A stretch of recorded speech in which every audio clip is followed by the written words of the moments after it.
Good evening, and welcome to the special meeting of the Town Council Study Session on the Pinehurst Community Garden. This meeting is now called to order. May we have a roll call, please? Thank you and good evening. Councilmember Risto. Here. Councilmember Rennie. Here. Councilmember Moore. Here. Vice Mayor Hudas. Here. Mayor and Chair Badami. Here. May I look to council members to see if any of them have disclosures? Vice Mayor Hudas? Yeah, thank you. I met with a number of residents of the Lynn neighborhood, and I also spoke with Heidi Owens and communicated with Kevin Arroyo. Thank you. And Councilmember Moore? I have the exact same disclosures. Okay. And Councilmember Ristow? Yes, I spoke with some of the residents, and in addition, I attended the Arts and Parks Commission public meeting and the community meeting last week. Okay, thank you. So for any of those people who read the actual meeting agenda, there's two ways to talk to us tonight as far as verbal comments. We've got verbal communications, or when you look at the item that we're going to discuss as other business, it mentions providing verbal comments at that time. We only allow it at one time, and I'm going to do it under verbal communications, and that's what I'm going to start with. So anybody who would like to speak to us on this item, if they could fill out a speaker card.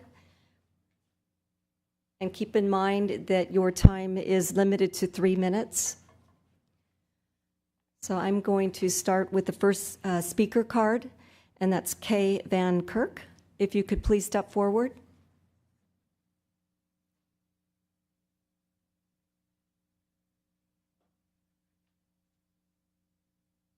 And if you could start with your name.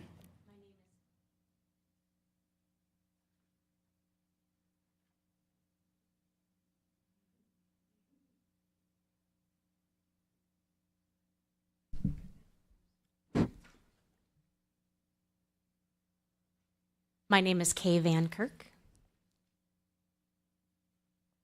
I provided a presentation this evening.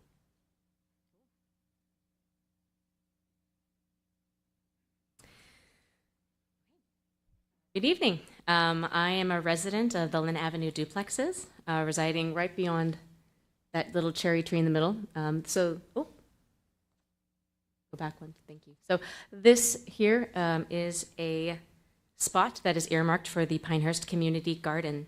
As a devoted gardener and mother of 2 young children, I love gardening, and I have a nurturing of my own garden in my backyard, about 10 blueberry bushes, and I love green spaces. I'm also deeply involved as a parent volunteer at the Alta Vista Elementary School Garden. Next slide, please. In these discussions, contrasting perspectives surface regarding our natural havens. To some, the proposed site might appear as mere overgrowth or dismissing its inherent value. Yet to my neighbors and I, it is a sanctuary where children pedaled their bikes, where neighborhoods strolled with their pets, and where budding little naturalists go to explore. Many folks look at these open spaces as rare opportunities to live in an area away from the dense, crowded homes and to be closer to nature. It is under our watchful eye and care that with the neighbors that has preserved this space, ensuring the safety and serenity for our families and our homes. Next slide, please. There seems to be a fog around the origins of support for this garden and pathway. Social media buzz predominantly showcases backing from outside our community, the Lynn Avenue neighborhood. Curiously, data on local opinions remains undisclosed. Shouldn't decisions impacting our neighborhood prioritize the voices within? Outside endorsements, while well-intentioned, might overlook the nuanced impact of our immediate surroundings. Next slide, please. Transforming this natural space into a bustling hub and trail might erode the safety and privacy. It risks inviting unforeseen elements and poses a challenge in regulation for neighbors. With the proposed garden as a pay-to-play model, accessibility becomes exclusive, effectively privatizing what should be a community asset, alienating some residents from this shared opportunity. Next slide. But what happens when folks are too busy? lose interest, or there's 200 kids having soccer practice, or it's 107 degrees outside. Despite dedicated efforts, commitments to maintaining a community garden falter. As a parent volunteer at Alta Vista, despite our efforts of recruitment, many parents are just too busy to commit even an hour. While urban areas thrive with community gardens, our neighborhood boasts ample yard spaces in each home, creating gardens of their own. Next slide. That's my little girl. Our stance isn't against community gardens or bike paths. Again, our stance are not, we are not against community gardens or bike paths. My family cherishes outdoor activities. We bike and skateboard every weekend. Excuse me, you're going to have to wrap it up really quickly because we have a short time constraint here. Sure.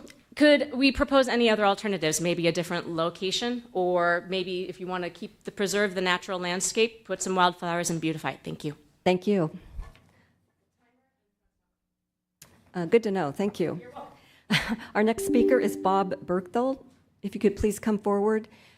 And remember, I'm a stickler on the 3 minutes because we have limited time and we have a lot of cards and we still need to discuss the project after verbal comments. I'm Bob Bergthold. I live on Lynn Avenue. My wife and I have lived there for 61 years. The neighborhood has changed a lot in that time. We are in favor of preserving open space. Excuse me a minute. I need to be able to read my own notes. We feel every square inch of the town property does not need to be developed or paved over. We are opposed to both the pathway and the community garden, as are most of our neighbors. We have submitted petitions with 34 Lynn Avenue neighbors attesting to this opposition. We feel these two projects should be split and considered separately since they are very different in scope. We also feel that the timeline for these should be extended since the town did not send official notification of the existence of either of these projects until late October of this year, even though both projects had been proposed 2 years ago. What has been presented as a utopian view of the pathway being mainly for the safety of the kids, the reality is that it will not be safe for children. House Play Lot nearby has a history of being unsafe at dusk, early morning, and at night because of illegal activities that have taken place during these hours. The pathway is significantly larger than this, and there will be no monitoring of what is taking place there. The pathway opens the areas to molesters, drug dealers, addicts, burglars. This will require increased police presence and open the town to liabilities from injuries and molestations occurring in the pathway. If we still had school-aged children, we would not allow them to use the pathway because of these safety concerns. Most residents that back up to the pathway maintain the area behind their own fences. If the pathway is put in, the maintenance will fall on the town and be added to the town budget. It doesn't appear the town currently has the budget to maintain the existing parcels. Thank you for your time. Thank you. Our next speaker is Venkata Nambula, who will be followed by David Winter. Hi, thank you for the opportunity. I've lived on Taft Lane for 7 years now, and I see this as a potential extension of the project as well. We own the property there, and any potential future enhancements will go through our property. And I'm actually pretty excited for the opportunity because I've been in the neighborhood for 25 years, used the mountain bike trails around here. I bought a house here, moved in here, and I think this is going to be a fantastic addition to the community, not just for the kids, but also for adults and older people going through. And even though it's part of our property, I'm willing to, sign off on this. My neighbor Dave has, when he brought the proposal to me, I was super excited. I think it's not just increase the real estate value, but also brings in a sense of community. and that's what I believe will work for this. I'm super excited. I'm totally for this initiative. Thank you. Thank you. Mr. Winter? Yeah, hi, Dave Winter. I live on Taft Lane. There's two other neighbors, BJ and Suja, and Craig and Tamra. Both of them, all four of our community are very supportive of this project. I brought my two daughters who went to Alta Vista, and to bring out some, show them some democracy in work, if you will. And one of the things that's really interesting about this is, you know, there's people take time to go to Union School or Alta Vista, play with their dogs, teach kids how to ride bikes, etc. This kind of pathway is an excellent facilitator to increase community. It's not going to diminish community. There's lots of people in this area that use the streets for teaching their kids how to ride bikes, and there's food trucks and all these types of things. This kind of walkway utilizes an area that's underutilized, that's not really, I disagree with the safety issue. In fact, I think it's a little bit more a challenge for fire risk and other things with this area being underdeveloped and not developed. And we hope that the community continues to look for ways to enhance the area and provide safe pathways for children and people who want to be able to participate with their neighbors. And we think that this type of park situation actually increases community, doesn't diminish it. So appreciate your consideration. Thank you. Next speaker is John Levitow, followed by Amanda Morgan.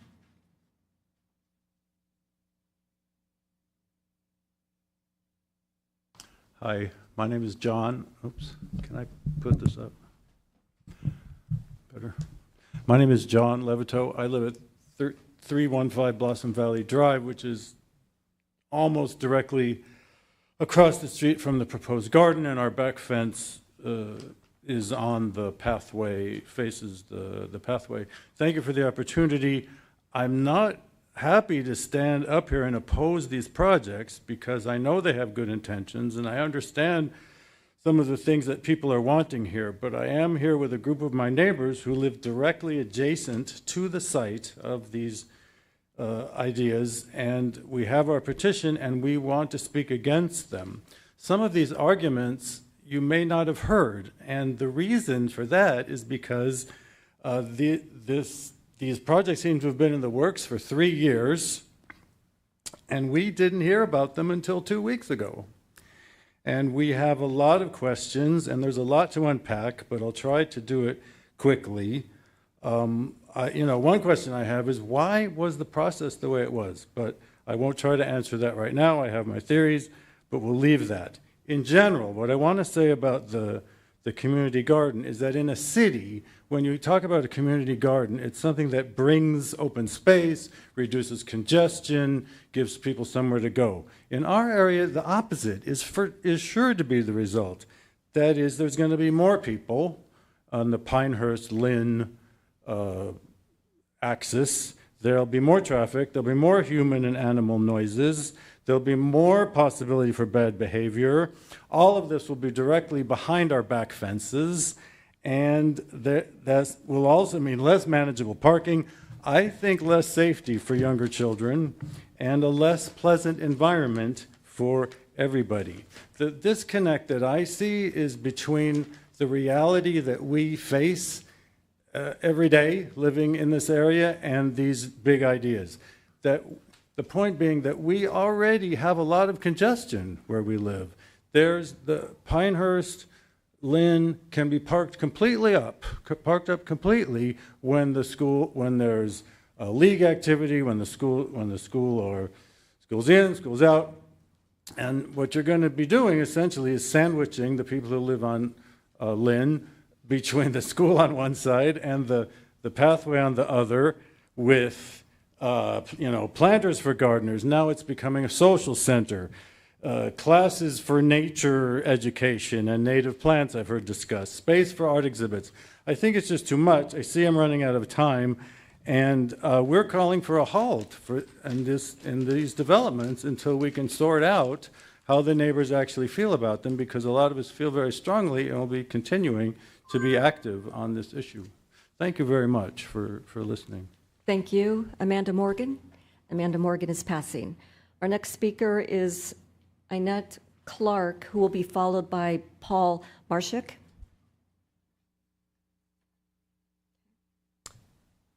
Good evening. My name is Inette Clark. Esteemed council members, community gardens bring communities together. Before I lived in Los Gatos, I lived in Sunnyvale, and we had the Charles Street Garden.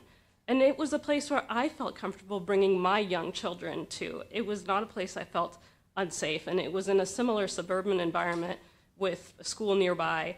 And so I noticed that in Los Gatos, we don't have that kind of an opportunity, and we're really missing out on the kinds of experiences that I was able to give my children there, like an Ask Me Anything session with the beekeeper, or learning everything you wanted to know about worm composting, or just being able to exchange plant starts with people who have a passion for the hobby like you do. And it was a beautiful oasis of optimism, and I think that we can have that here without the negative and I think kind of, I don't see it, the safety concerns for young kids. And as a mother of kids, like, I would feel really safe bringing my kids there and volunteering at a place like this. Local governments have a responsibility to lead on sustainable practices like promoting local food security, biodiversity, water harvesting, and education opportunities. And a local garden gives an opportunity to do all of these things. At the same time, I know Los Gatos does have some larger lots, but we also have a lot of high-density housing coming on the market, and a lot of those people may not have opportunity to grow in their own backyard. I cherish my garden, but I would cherish the community opportunity with the community garden even more, and I'd love to contribute to that in whatever way I can. Thank you for your time. Thank you.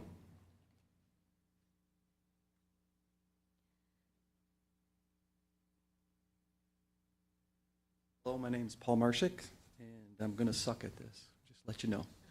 So I was looking on the internet, and I saw something from Kevin. I guess these stars here represent people that approve of what's going on, what's going to be built. Well, I went around, and I went just in my neighborhood, in the area, and I tried to get them to sign a petition. And you know what? Out of the 11 people that are starred on this, that they approve of what's happening and building this, they signed the petition not to do it. I don't understand what's going on here. So on the internet, it shows all these people, they support it, but I walked to them and they're against it.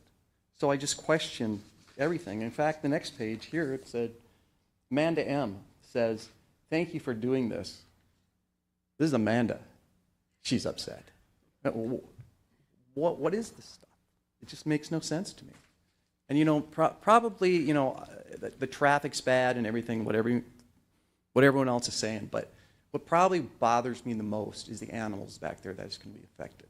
You know, I sleep 28 feet from that easement. 28. Last night, I got up, I measured it. That's why I know it was 28 feet.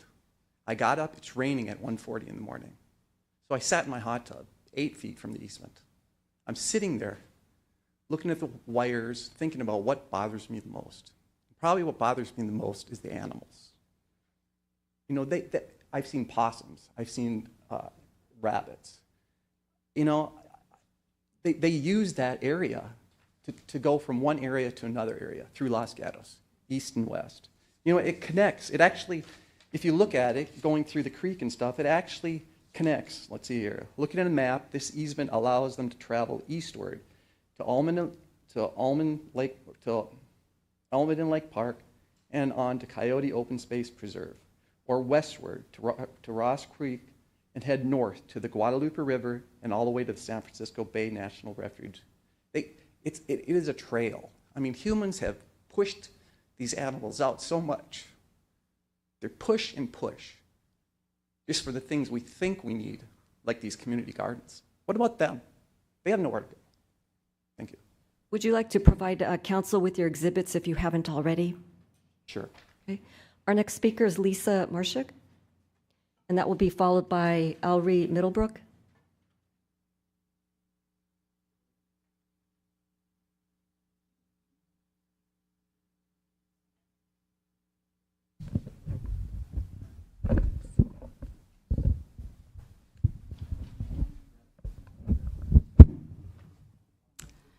Hi, my name's Lisa Marshak.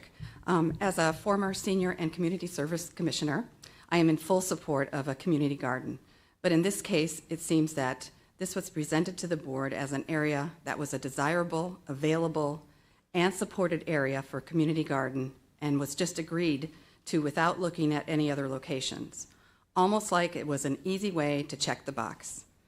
This location is on the edge of Los Gatos, around all homes and duplexes with yards. There are no apartments near this location. Everyone using it would have to drive here, and you already have heard enough about the parking and traffic issues. It seems there would be a much better location in Los Gatos where our community could utilize it better, closer to town, closer to apartment living, etc.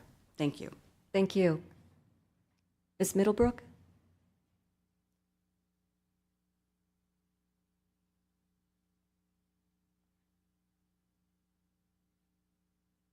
Hi there. I am a professional in community garden work, and I'm going to speak as a citizen of Los Gatos, as a resident of Los Gatos for almost 50 years. But I'm also an executive director of the California Native Garden Foundation in San Jose, and we serve all of California, but primarily we serve the Bay Area and Santa Clara County. And I hear a lot of concerns here tonight that I think are really important, and they will be addressed, I'm sure, in the future. But I can speak from experience that a lot of the concerns that you have, that the audience has expressed, can be resolved and still build a community garden. The community gardens that we're involved with are ecological gardens, and so we restore nature. That means, maintaining wildlife, bringing wildlife in, and having a thriving relationship with nature while teaching young children to become eco-literate citizens. And I think we can't really wait on community gardens. The county of Santa Clara that we work closely with in terms of food security and food sovereignty for the county of Santa Clara, they're very much in favor of the county of Santa Clara being food sovereign and food secure as a county. And that means that we begin in every way possible right now, at this time of climate crisis, to really bring our young children into the realm of being eco-literate citizens. And so I would support working with the town of Los Gatos and our nonprofit to help you solve some of these problems so that the concerns of security and wildlife survival are addressed, and that the town and the neighbors who have spoken up here feel like their voices are being heard. But we like to start with young eco-literate citizens from the school districts of Los Gatos. Identify the young leaders who want to pursue these careers and put those ideas out there and find the leadership within this city to move forward with eco-literacy for our youth. Thanks. Thank you. Tom Pickrow, followed by Joseph Enns. Tom Pickrow, I'd like to speak in favor of the community gardens concept. I have read the concerns of the neighborhood, and I respect those, and I think we need to work with them to try and address those that we concerns as we can. I live on the east side of Union, and our daughter lives a little further down Blossom Valley Drive, just past the gardens, and her family.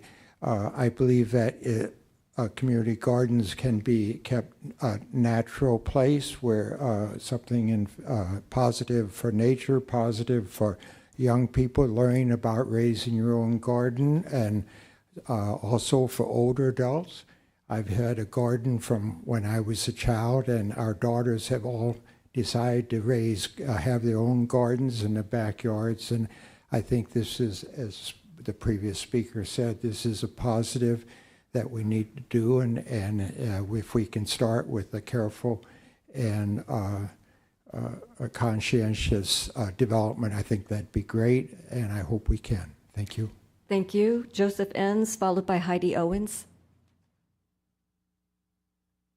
Thank you. Joseph Enns, Friends of the Los Gatos Creek community organizer, and I was a landscape gardener for the police department in Santa Cruz.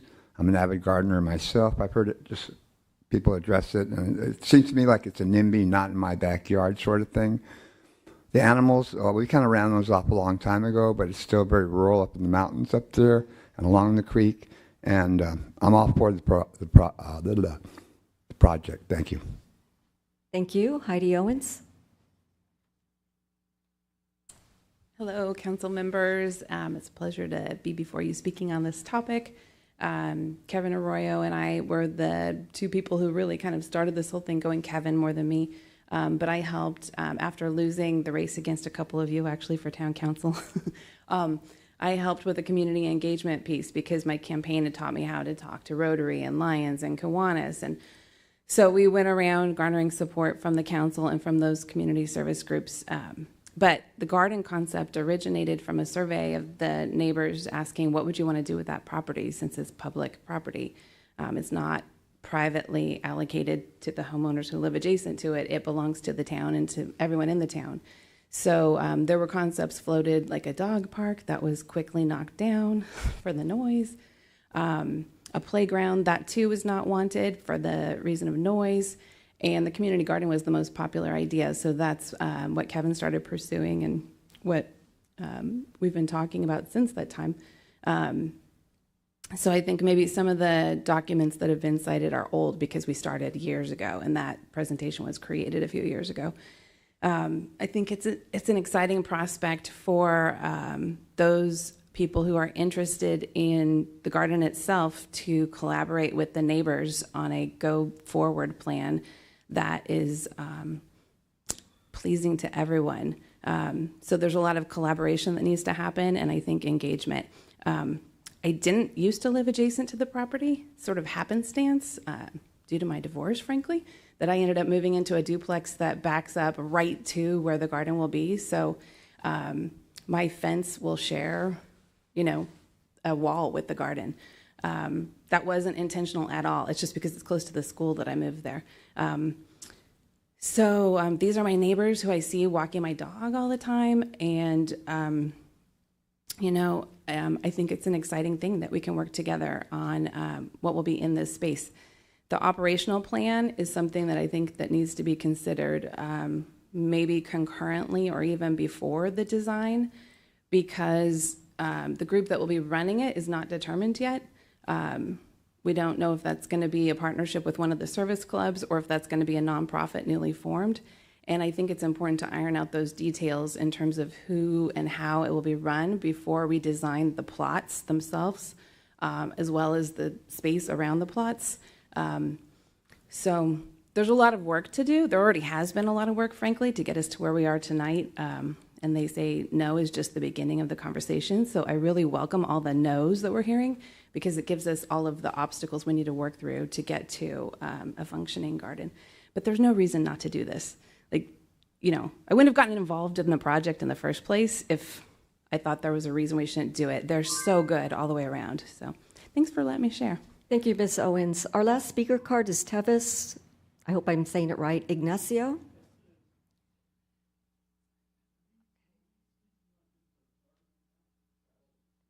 Yeah, this is just on the garden. We're going to have one more card after that for Terry Gorman.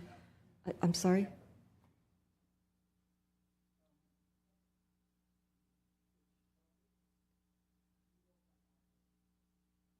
Oh, yeah.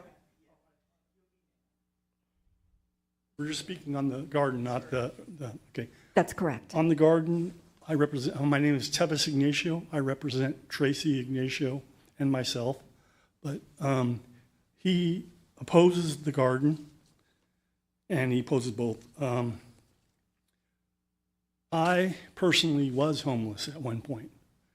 I got in a really bad divorce, but I call it an annulment. I built a pretty big site. I came before Cupertino City Council, and my wife and I bought a 2-acre lot that had these power lines through it. So I know a little bit about this easement and stuff like that. And about the garden bed, if I were home, when I was homeless, I would look for, because it's dark back there and it's a perfect place to sleep. And I did it for 3 months, but it was in Cupertino and places where I knew, even though my brother was here. Homeless would see that. You would need lighting. If they come in right after dark, because it gets dark, you're not to see them. I was invisible. And then you wake up early and you take off. And over there, it is, they're harmless because I lived among them. So, I can tell you, you well get it, and that is a poor choice. There are better options for that, and it was the parking because of all the parking, there's an issue with the parking and traffic and stuff like that with soccer moms, which was brought up. I'll speak later on that, but that's my idea for. Thank you. Ms. Gorman?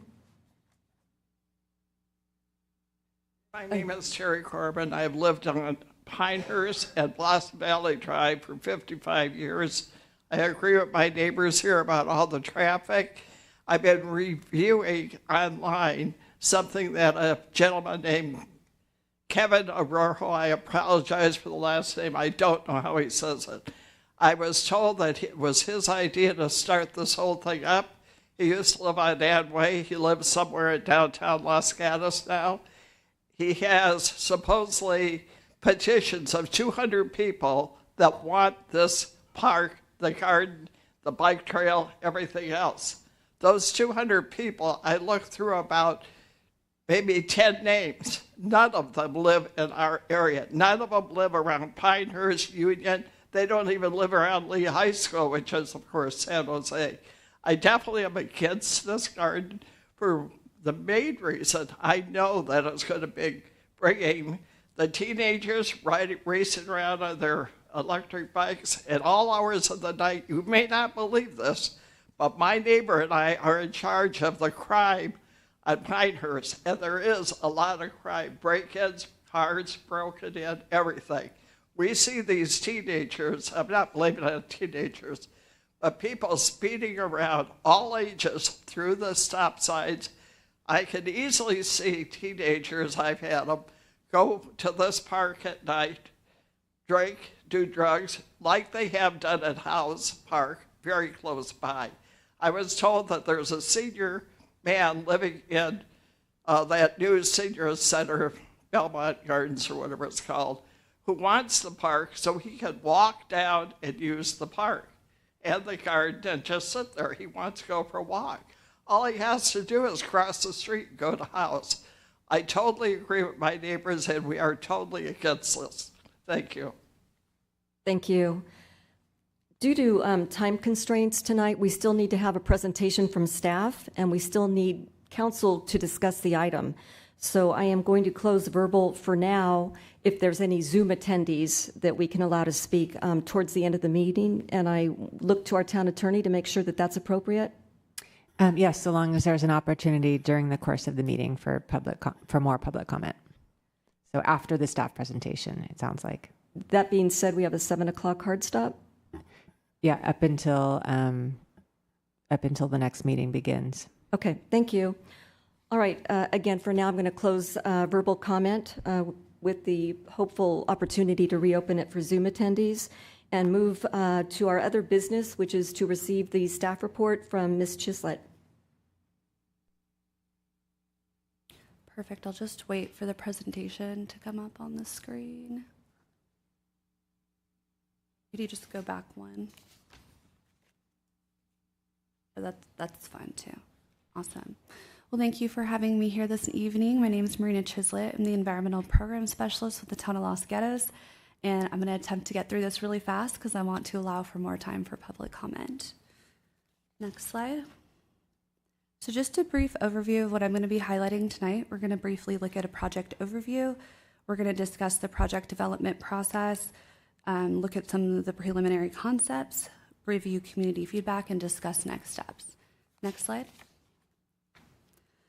So before we get started, I just wanted to take a moment to look at the overview of the project site locations. So these projects are located in East Los Gatos in close proximity with Union Middle School, Stratford School, and Alta Vista.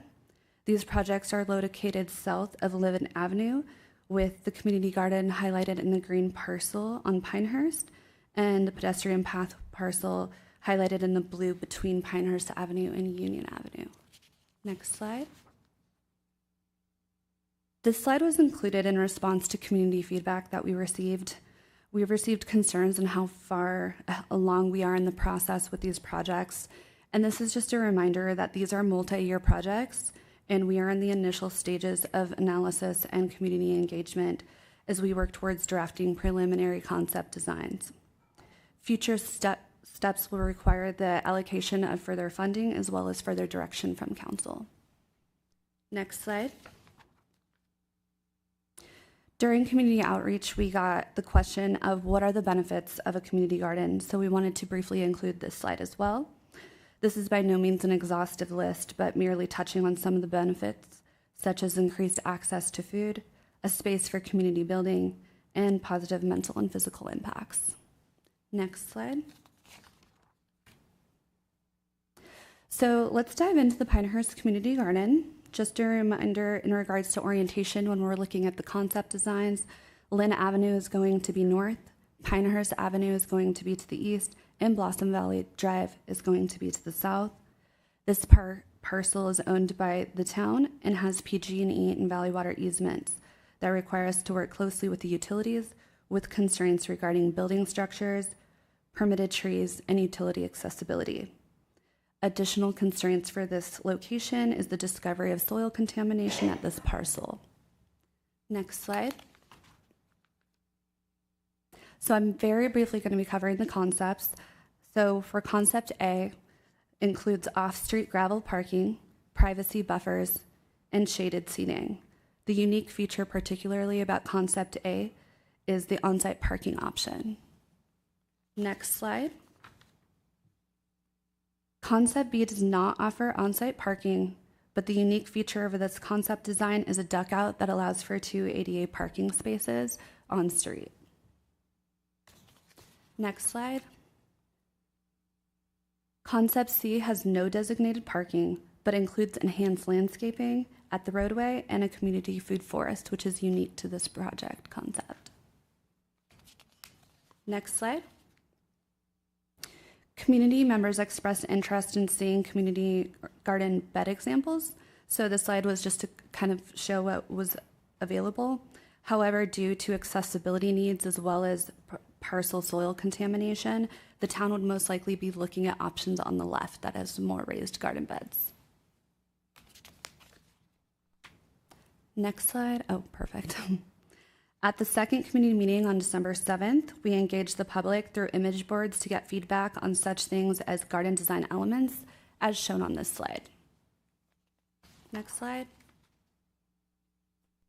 Before jumping into the Lynn Avenue pedestrian path design, we wanted to mention the Blossom Crest Trail system. So in 2021, the City of San Jose conducted a feasibility study for a pedestrian and bike path in the utility corridor within the Blossom Crest neighborhood. This map outlines where our projects are located on this Blossom Crest Trail system. This is an important consideration for future planning of how these projects will connect in the future trail system. Next slide. So now jumping into Lynn Avenue pedestrian path design. Just a reminder for orientation again, Lynn Avenue will be north, Union Avenue will be east, Blossom Valley Drive will be south, and Pinehurst Avenue will be west for all these concepts. The site is made of 2 parcels. One is owned by the town of Los Gatos, and the other is by PG&E. There are also valley water easements that require us to work closely with the utilities with constraints regarding building structures and the permitted trees. There is also a residential encroachment in this parcel, which is outlined in red. Next slide. So jumping into Concept A. Concept A features a separated curved path option. The sidewalk going north along Union follows the existing alignment currently in place, and the crosswalks at Union and Pinehurst show raised crossings. Next slide. Concept B features a separated and braided path option. The sidewalk going north along Union would be realigned to provide a safety buffer for pedestrians. Pinehurst Avenue would have a decorative crosswalk, and there would be a refuge island at the crosswalks at Union. Next slide. Concept C features a shared path option. The sidewalk going north along Union is now curved, but it still has that safety buffer. The Pinehurst and Union crosswalks in this concept are simple striped crossings. Next slide. Similar to the community garden, we presented image boards to the public to solicit feedback on pathway designs and crosswalk options. Next slide. We also initiated the conversation around levels of use from the community. So level 1 would be a simplistic pathway, whereas level 3 would be incorporating more interactive elements. Next slide. Moving on to community feedback, the town received direction from council on September 19th, which supported the alignment of these 2 projects, as well as identified the priorities. On October 18th, we had our first community meeting, and at this time, residents expressed concerns regarding parking issues and traffic congestion, crime and vandalism, privacy issues, amplified noise, lighting, pest issues, and the impacts on their quality of life. This feedback was incorporated in the preliminary concept designs. Next slide.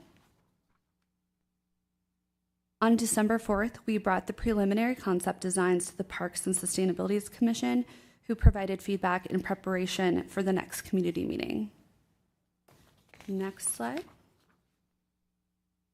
We presented the preliminary concepts to the public at the second community meeting on December 7th, and so the next few slides are going to include the feedback we received at this meeting. So the feedback we received in support included having curved path options, off-street parking, ADA compliant garden beds, just to name a few. Next slide. We received opposition regarding the straight path option, the financial limitations to renting garden beds, as well as feedback regarding the braided path option and the width size of the paths.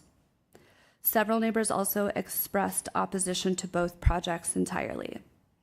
Additional comments for these projects included the need for traffic calming on Lynn and Pinehurst Avenue, as well as discontent regarding the initial communication of these projects. Next slide. We also received email communications which reiterated the feedback from the community, which was provided to council tonight. Next slide. So moving on to next steps, the town will be doing further analysis. Our consultants will be working on the final draft designs incorporating the most recent community feedback, as well as any direction or feedback given tonight. Final concepts will be presented in a third community meeting and to council in spring of 2024. Final design of 35% is anticipated to be complete by summer of 2024. Next slide.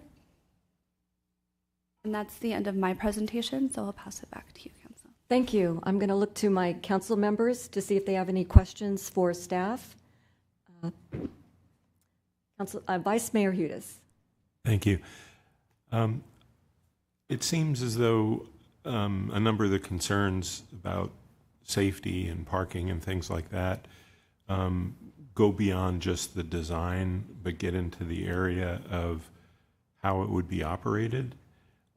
Could you share with us, please, what the town is thinking? I know we heard something from Ms. Owens on it, but what is the town thinking about what the operating plan would be, financial as well as addressing some of the issues? Thank you for the question. I believe at this time that is still being determined, but we very much know that having really stringent operations is going to be huge in navigating this. So it's something that the town would have to create an agreement with a nonprofit organization in regards to the expectations of that. And Nicole, I'm not sure if you had anything you would like to add to that. Is it working? Okay. Thank you for that question. I think Marina did a great job of answering it. We have started to talk with community members that might be interested in forming a nonprofit or tagging into another nonprofit to operate it. And we've been spending some time considering what that might look like, but we have a ways to go on that for sure. I think there's more conversation to be had. Vice Mayor? Well, if I could just follow up on it,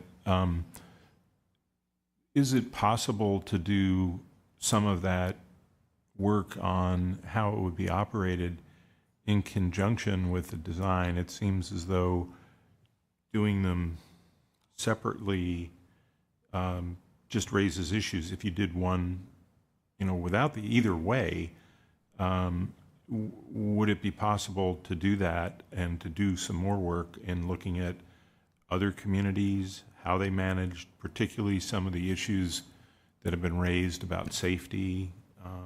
That particular issue, I think, is probably the largest one that was raised. And to do that in conjunction with whatever the next steps are.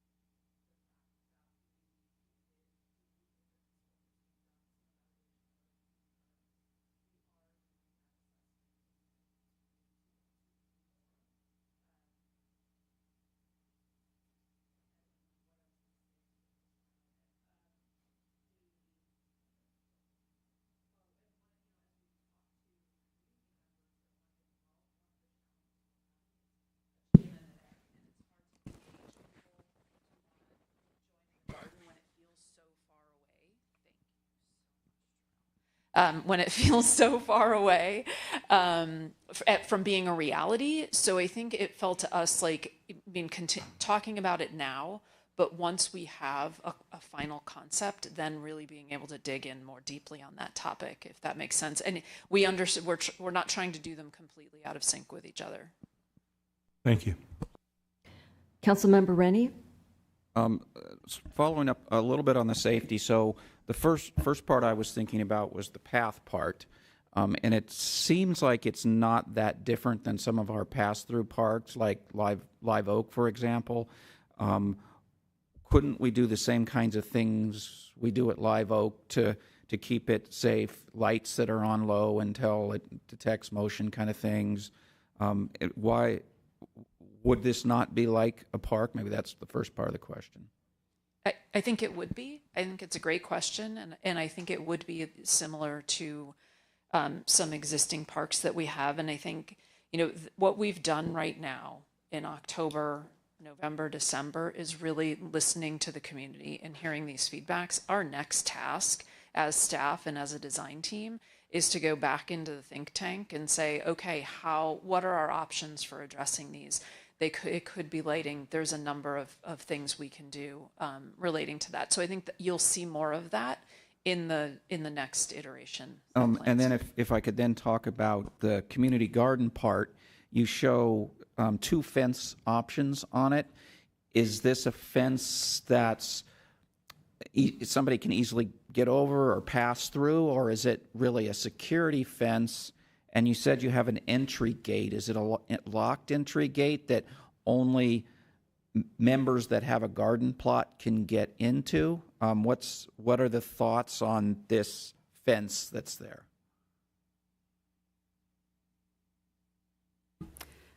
We were discussing fence options at the committee meeting to kind of get feedback from the general public. I definitely think the type of gate and style is still to be determined. In regards to the gate access, I do think that's going to be limited for the utility to access their transmission tower, as well as perhaps deliveries and pickup for compost. But separate from the gated portion for the easement, there's also, like, the community garden itself is going to be gated only to people who are participating in the garden. And so that brings me to, I see two options. Option A looks like the fence just around the community garden, but the maintenance access path doesn't have one. And this idea of making sure we think about our wildlife corridor seems like an important one. So I would jump to option A is better, unless you can build a fence that the wildlife can pass through, but keeps it secure from homeless people crawling in and sleeping there or something like that. So, again, you can explore this more, but that's my first thought, is something like that where you leave part of the corridor open. And as long as can I go into comments or should I stay at questions? You can keep talking. Okay. Some of the other things I noticed on here, you talk about native shrubs along the fence lines. And on one side, you talk about an orchard tree buffer. It seems to me that that's an area you can work with neighbors also on, would they prefer trees for more screening, more noise screening, or would they prefer to be able to look over their fence into a nice garden area? You may get different answers from different neighbors rather than assuming, people would want to have a view or assuming people would want to have more tree screening. So another thought in that area. Should I stop? Well, I'll take a look. Let me stop and let others contribute. Okay. I'll start with Councilmember Moore, followed by Councilmember Ristow. Thank you. I have just two, or I guess I'll just have one question for now. So the PG&E easement or the access road for the community garden is pretty wide. It takes up a large portion of the property there, and it looks like on the pathway it was kind of mitigated. The obstruction of that was kind of mitigated because it's a pathway, and you could drive on it. Have we thought about ways to maximize the community garden space itself and kind of minimize, that every so often roadway? I think we will talk about that more as a design team. I'm sure that there are specific requirements for PG&E to be able to get in and with specific vehicles that they need to be able to access to do work on the towers, but we can definitely look at that. I think the other important thing is thinking about where this fits in context of the Blossom Crest Trail. That presumably would be our future Class 1 bikeway when the Blossom Crest Trail gets built out. So another reason to think about width carefully now. Thank you. Councilmember Ristow. Thank you. First of all, I appreciate the reference to the Blossom Crest Trail, because that is a planned trail that'll extend a long way into San Jose, and so I would want to make sure that our community garden did not obstruct the continuation of that trail. I do think that with the issues raised by the neighbors, this strikes me as kind of a parallel situation to Shannon Road, where, for the benefit of the entire community, we were putting in sidewalks and bike lanes, but it needed a lot of outreach with community members to address specific concerns. So I know that our staff is accustomed to a project like this, and I think we'll have to work through some of the concerns. So I think working with the neighbors on things that are that could be, okay, maybe we do trees or maybe we do bushes. When I was looking at the designs for the community garden, I also have a concern that we make sure that we don't fence something off so that wildlife can't continue on this important passageway that goes a long way into San Jose and Los Gatos. I liked concept A with the parking spaces, given that perhaps there are a number of people that may be visiting at different times and driving, and given the residents' concerns about parking. At one of the community meetings, it was brought up that there might be people parking there for soccer or something. I don't know how feasible it is, but I don't know if there could be a permit program so that you only can park there, you have a permit if you have a plot. So that would just be one thing. I don't know how easy that is to enforce, but that was a thought I had, that you only have a parking permit if you've got a plot. When we get to the trail, I'm a huge fan. People are always talking about wanting Class 1 trails. Our Los Gatos Creek Trail is loved to death. We have so many people going through. But when I look at this area, we're talking right now about a trail that's only about a block long. And the volume of bike and pedestrian is going to be limited by what's fitting on the sidewalks, et cetera. This will be a really beautiful, nice pathway. And when I look at the three options, I would lean toward Concept C, which has the shared unpaved pedestrian path and the 10-foot asphalt Class 1 path. And what struck me is having a separate path for pedestrians and cyclists. If we're looking at school children, that really doesn't work. As somebody who taught my kids to bike and took them to school, you might have one kid in a stroller and the other kid on a bike. So you really are never going to be able to fully separate pedestrians and cyclists. And, so do you say, okay, the 6-year-old on training wheels is going to be on the pedestrian path? I think we just make it wider. We allow, I like the idea of the unpaved part for runners or other people that don't want to be on a hard surface. I've seen a lot of trails like that. And then, the thing that I immediately thought of when I was looking at this space is the relatively new Three Creeks Trail in Willow Glen of San Jose. And I would urge people to go take a look at that because it's in segments that goes through an existing neighborhood, connecting, and it's maybe 1 or 2 blocks at different points. And I would love to know how concerns by the neighbors were mitigated because, I think throughout the Bay Area, every time a bike path or something is put in, people want kids safe and off the street, but then people who abut it are concerned about privacy. So how is that addressed in San Jose? Because I know that's a really successful trail that addresses a lot of what you've indicated. So that's where I'm at right now. Thank you. Ms. Chislett.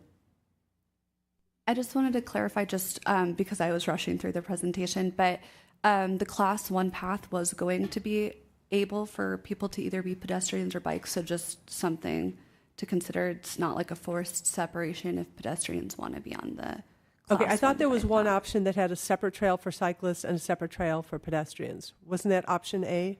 They are separate, but the bike trail pedestrians are allowed to be on. Like it's a mixed trail. Oh, but there's another trail that bikes are never allowed. If you don't feel comfortable, then you could go on. Yeah. Okay, thank you. Just want to clarify. Any further comments from council members? Councilmember Moore?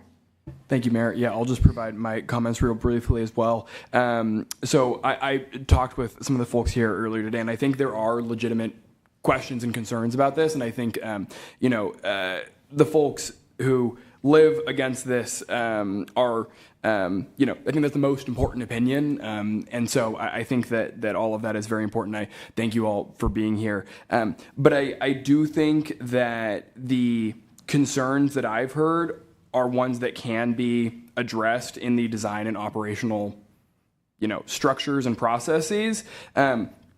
Just talk about a few really quick. I think the congestion, again, is real. I went to Union Middle School, and I know a lot of parents chose to drop off their kids right in this neighborhood at pickup and drop off, and because they can walk through the big field instead of having to go to the front of the school where there's more traffic. And so all of that, I think, is real.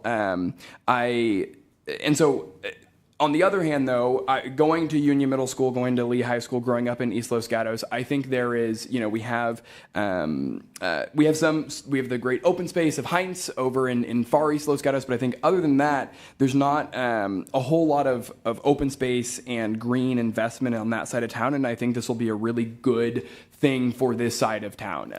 And so I think as a renter as well, there are a lot of duplexes and apartments in this part of town, and I think this is a really good thing. I live I live right near Live Oak Manor Park, which I think is the most similar thing we have in the town to what's being talked about here. It's along an easement, and I think it's actually a really good thing for safety in my neighborhood. There's a lot of people walking at all hours, through there. And I think they actually do a really good job of kind of policing the neighborhood. I'm always on the lookout when I'm out there, and I think it's a good thing for the community. And I think we, as someone who, the other thing I'll say is, as someone who was not too long ago 18, I think that we have to we have to provide options for folks in our community, to young people in our community, to do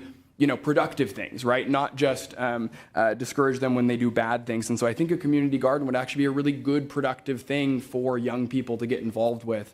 And so real briefly on the designs, I think for the garden, I think the small parking lot is a must, talking with the neighbors. I think the parking dugouts are also good. I think if those could be kind of married. And then I think actually marrying all three designs and having some sort of trees and orchards kind of around the parking lot. I think that would be great. And then for the pathway, I think the decorative crosswalk is a great idea. I think some sort of, separation in the pathways is good, where you can have space regardless of what it looks like for walkers and bikes. And so, yeah, I'll stop there. But I think Thank you. I'm going to throw in my comments, and it's very clear that more work needs to be done in communicating with the neighbors.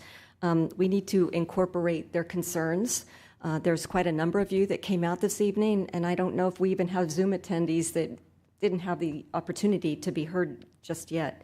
My concerns, as well as the communication with the neighbors, are also on an operational level as well as a financial level. I will look to Councilmember Rennie. I gave some of my ideas, just two more. For me, the path between Union and Pinehurst is really a must.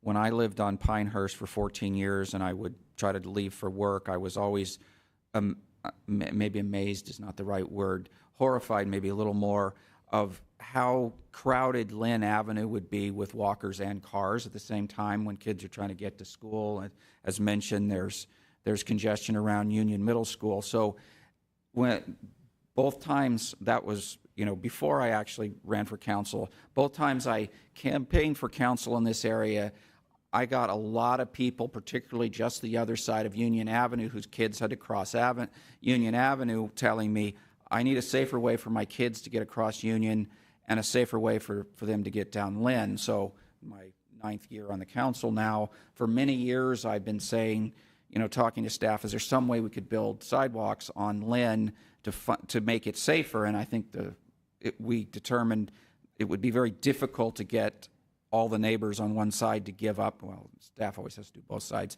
to give up enough land to create the sidewalk. So I think this is a really good solution to sidewalk, instead of sidewalks on Lynn Avenue, to making this a safer place for kids, to get them away from all that traffic on Lynn Avenue that many parents told me that they were concerned about.